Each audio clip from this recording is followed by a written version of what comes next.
नमस्कार प्यारे मित्रों। मैंने एक शॉर्ट वीडियोस बनाई थी मोर पंख के ऊपर कि मोर पंख किस किस चीज़ का प्रतिनिधित्व करता है। मोर पंख यूँ तो संसार में बहुत सारे पक्षी पाए जाते हैं, हंस है, सारस है और भी बहुत सारे पक्षी हैं, परंतु भगवान श्री कृष्ण ने मोर पंख को ही अपने मस्तक पर धारण क्यों किया? तो बहुत सारी कथाएँ हैं इसके ऊपर में कि भगवान शिव ने मोर पंख को किस लिए धारण किया था, या मैं ये कह सकता हूँ कि मोर पंख का महत्व केवल इसीलिए अधिक है कि भगवान श्री कृष्ण ने इसको अपने मस्तक पर धारण किया था। तो कोई और पक्षी का पंख क्यों नहीं, केवल मोर का ही क्यों? इसका जो भी गुणधर्म है वो तो मैं आपको पहले भी बता चुका हूँ, परंतु यहाँ पर यदि हम कभी मोर पंख को एक बहुत ही अच्छे ढंग से उसको हम विचार करके देखें, तो कितने सारे उसमें कलर और चक्र पाए जाते हैं। क्या कभी आपने विचार किया है इसके ऊपर? नहीं। अवश्य ही इस पर विचार करिए, क्योंकि यह आपके सीधे सीधे 7 चक्रों से संबंधित है। मूलाधार चक्र, स्वाधिष्ठान चक्र, मणिपुर चक्र, अनाहत चक्र और आज्ञा चक्र, सहस्त्रार चक्र, ऐसे ही हमारे 7 चक्रों से यह संबंधित है।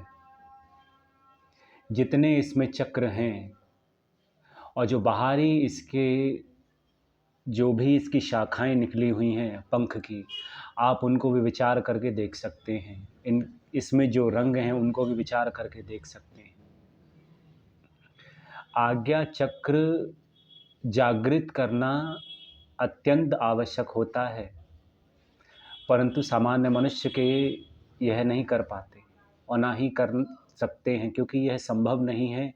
संभव ना होने का कारण केवल मैं यही कह सकता हूँ कि आज्ञा चक्र को जागृत करना इतना कोई आसान या सामान्य कार्य नहीं है।